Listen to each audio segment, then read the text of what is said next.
When Lisa and Olivia moved in, the house felt different. New smells, new sounds, new routines. Ethan tried to stay out of the way. He spent most of his time in his room, coding or sketching designs. Olivia, on the other hand, filled every space with her voice.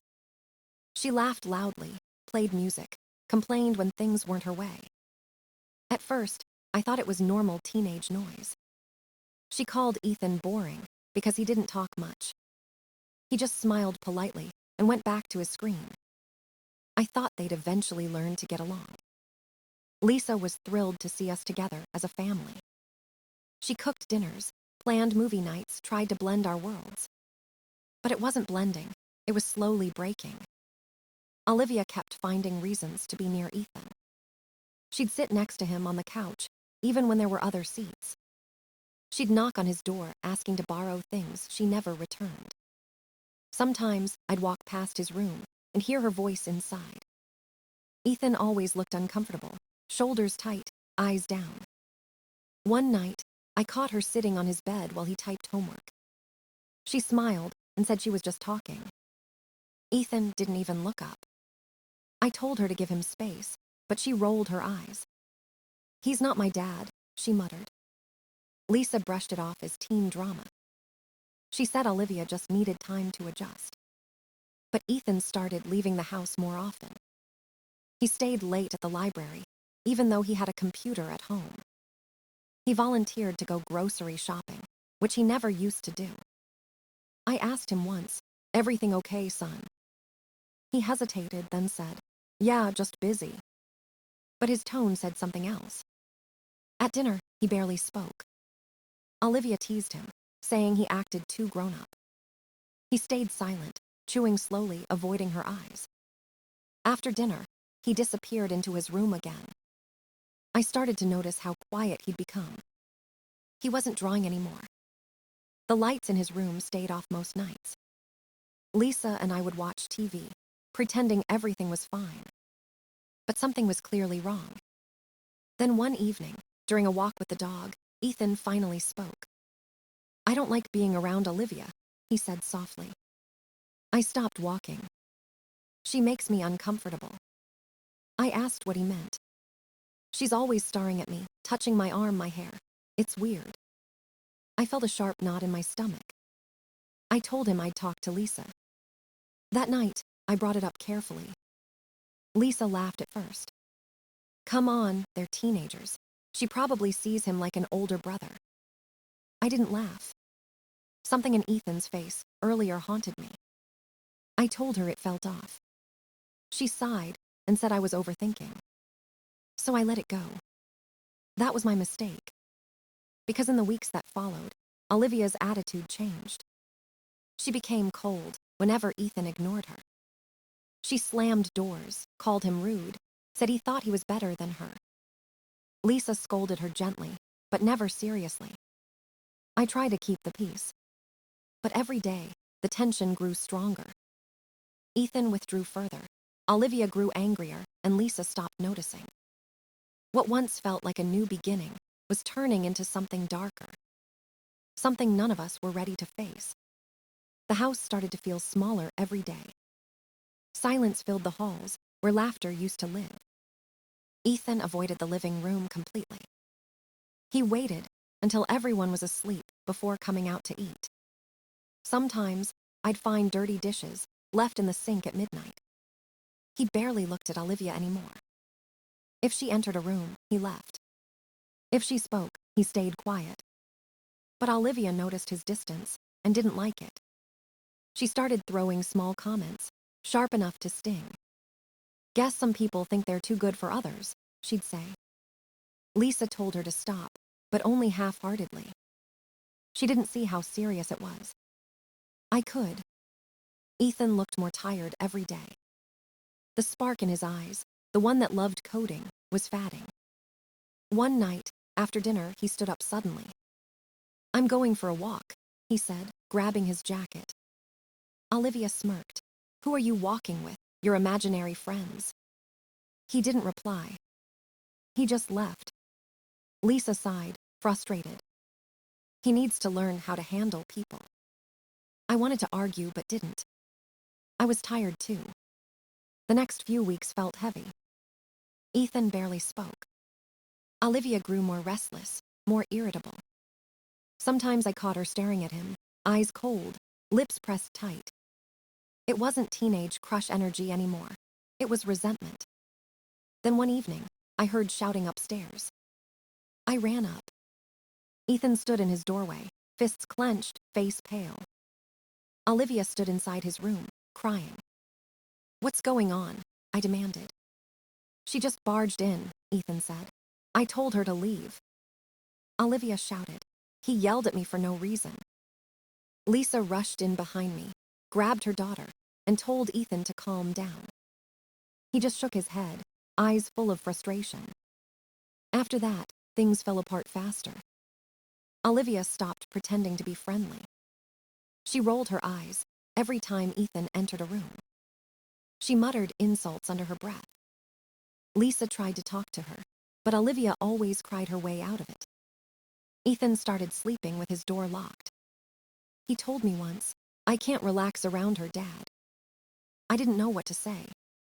He didn't sound scared, just exhausted. One morning, I caught him leaving early for school, hours before class. He said he liked the quiet. But I knew he just wanted to be away from the house. I thought about asking Lisa again to talk to Olivia, but what would it change? Every time I mentioned it, she brushed it off. "She's just dramatic," she said. But it wasn't drama. It was something darker, building quietly in the background. The air at home felt thick, charged, uneasy. Ethan's smiles disappeared. He stopped playing music in his room. Stopped joking with me during dinner. It was like he was shrinking, trying to disappear inside himself. And I kept telling myself it would pass. That teenagers fight, that families adjust. But deep down, I knew something was wrong. Something was coming. Something that would destroy everything we had left.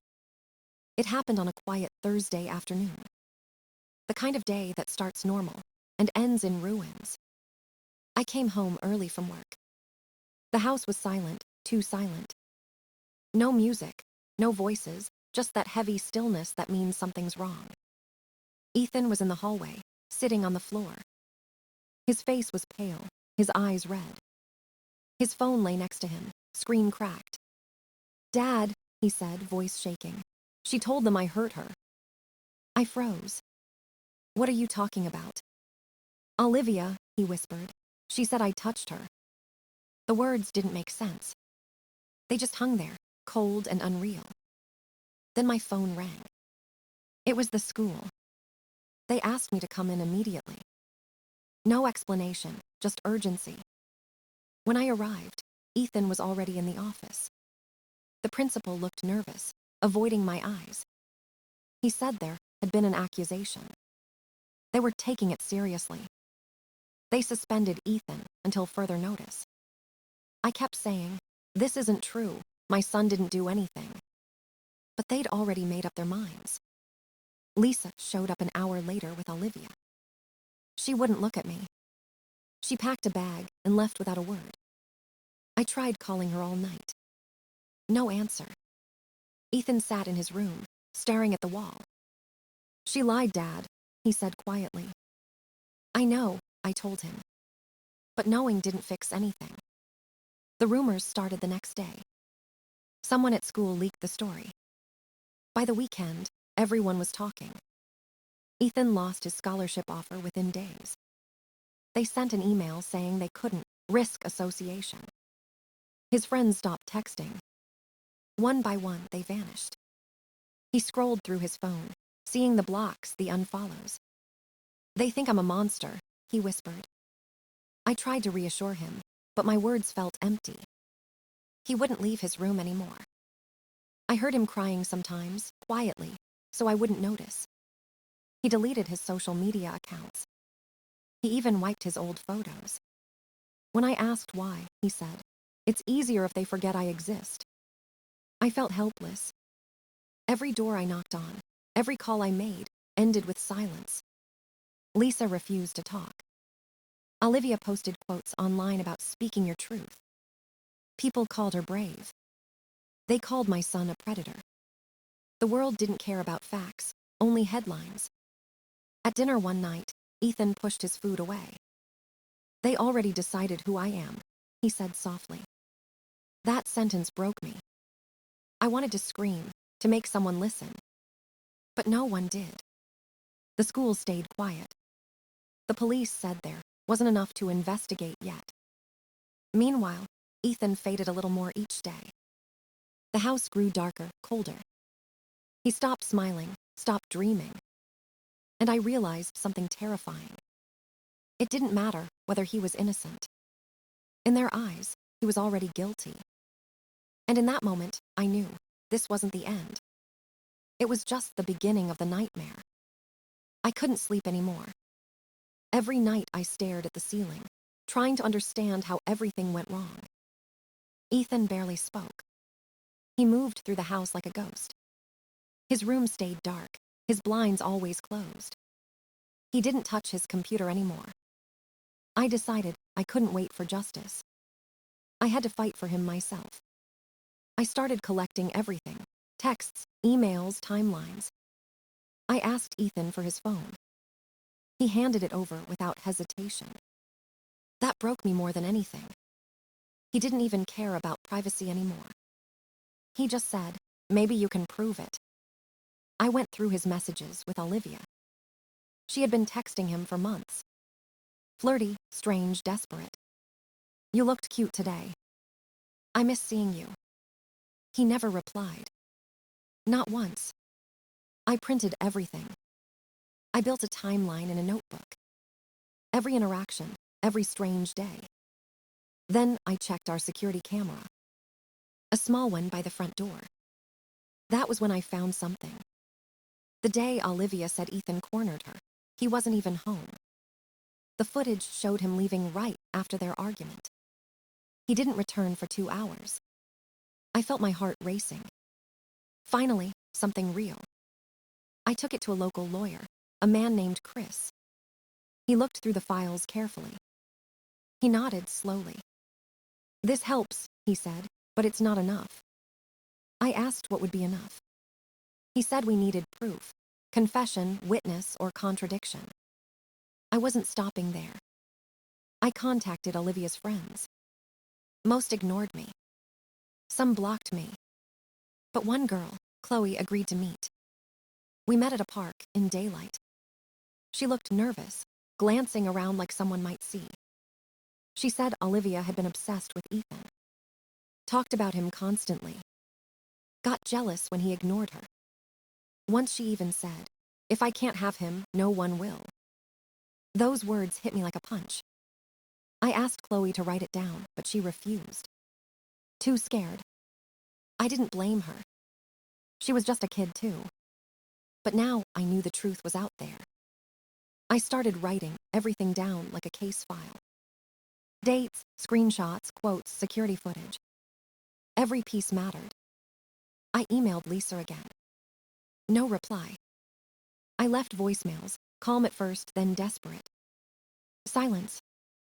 Meanwhile, Ethan kept fatting. I found him deleting old photos from his laptop. He said, "It's easier if people forget me." I told him to stop, that we were close. He smiled weakly, but I could tell he didn't believe me. He was tired. I kept digging anyway. I didn't care if I had to burn bridges. Someone had to fight for him. I worked late into the night, scrolling through every clue, every message. I promised myself I wouldn't stop until I cleared his name. Even if it meant losing everything else. Even if the truth came too late. It was late when my phone rang. A number I didn't recognize flashed across the screen. I almost ignored it, but something made me answer. It was Chloe. Her voice trembled. She said she couldn't keep it secret anymore. She told me Olivia had bragged in a group chat. She said she wanted to ruin Ethan because he made her feel invisible. Then Chloe sent me screenshots. I opened them and felt the air leave my lungs. There it was, black and white. Olivia typing. Ethan's not so perfect now. That's what he gets. Another message said, I never said when it happened. They just assumed. My hands shook. I printed everything, page after page. For the first time, I felt hope. I went to Ethan's room, handed him the papers. He stared for a long time. Then he whispered, why didn't anyone believe me? I had no answer. I told him we'd fix it now, that everyone would know the truth. He nodded, but there was no light in his eyes. The next morning, I drove to Lisa's house. I didn't call ahead. I knocked hard until she opened the door. She looked tired, eyes red, hair unkempt. I didn't care.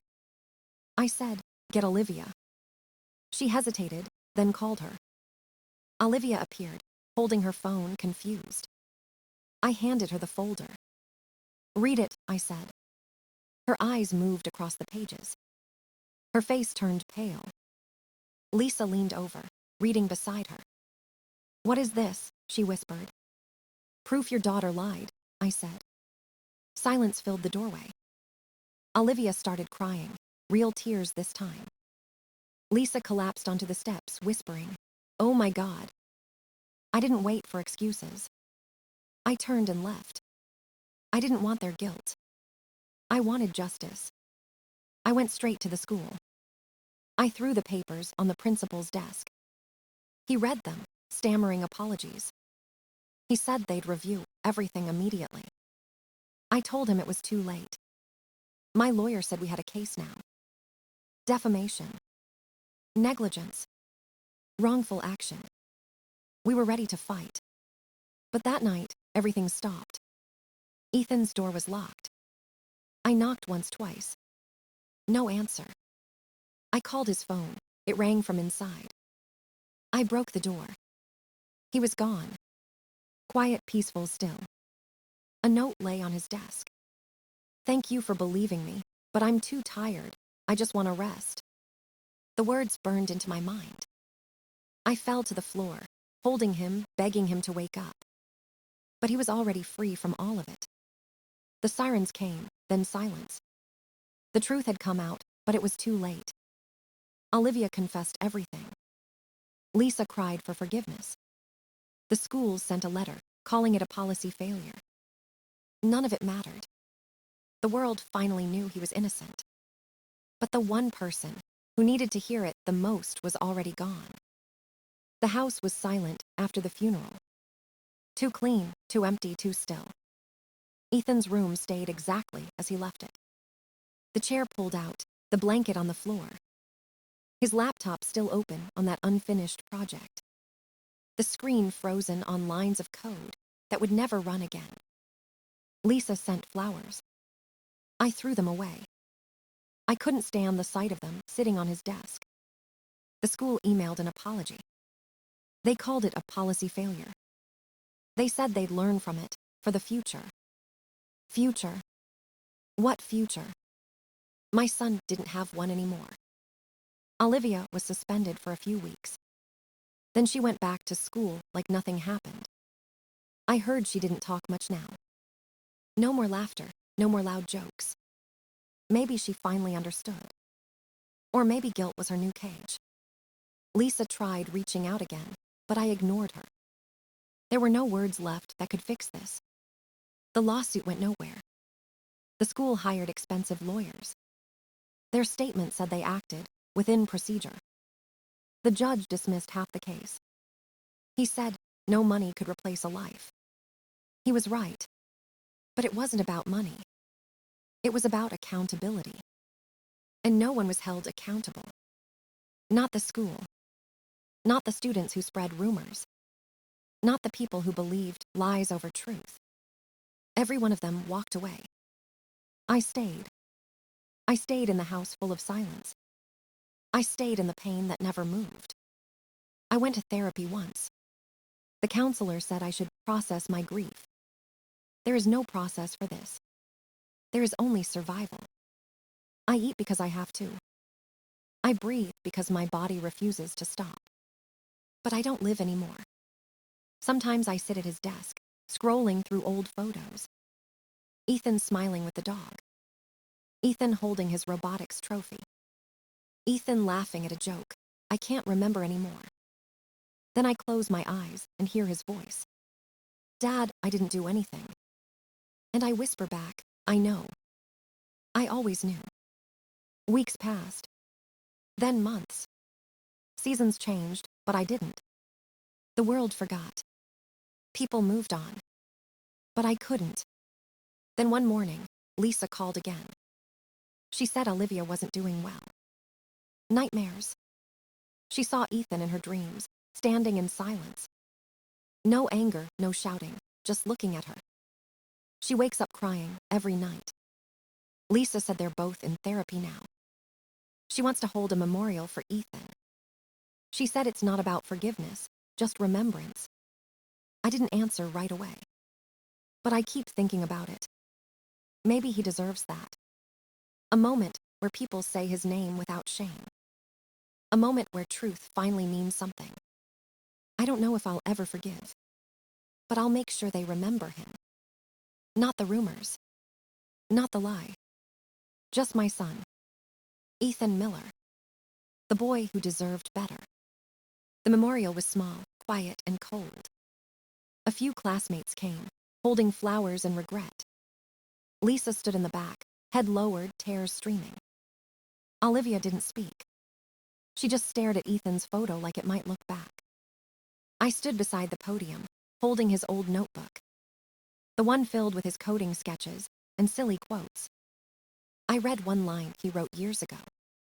Truth always matters, even when no one's listening. My voice cracked halfway through. People cried. But I didn't. I'd run out of tears long ago. When it ended, I stayed behind. The park was quiet, the air cold on my skin. I looked at the sky and whispered, "They know now, son." Wind rustled through the trees, gentle and soft.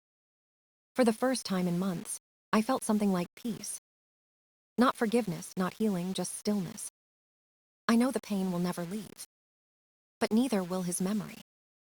He'll live in every word I speak, every truth I defend. Because the world may forget his story. But I never will. He was innocent. He was my son. And he deserved better.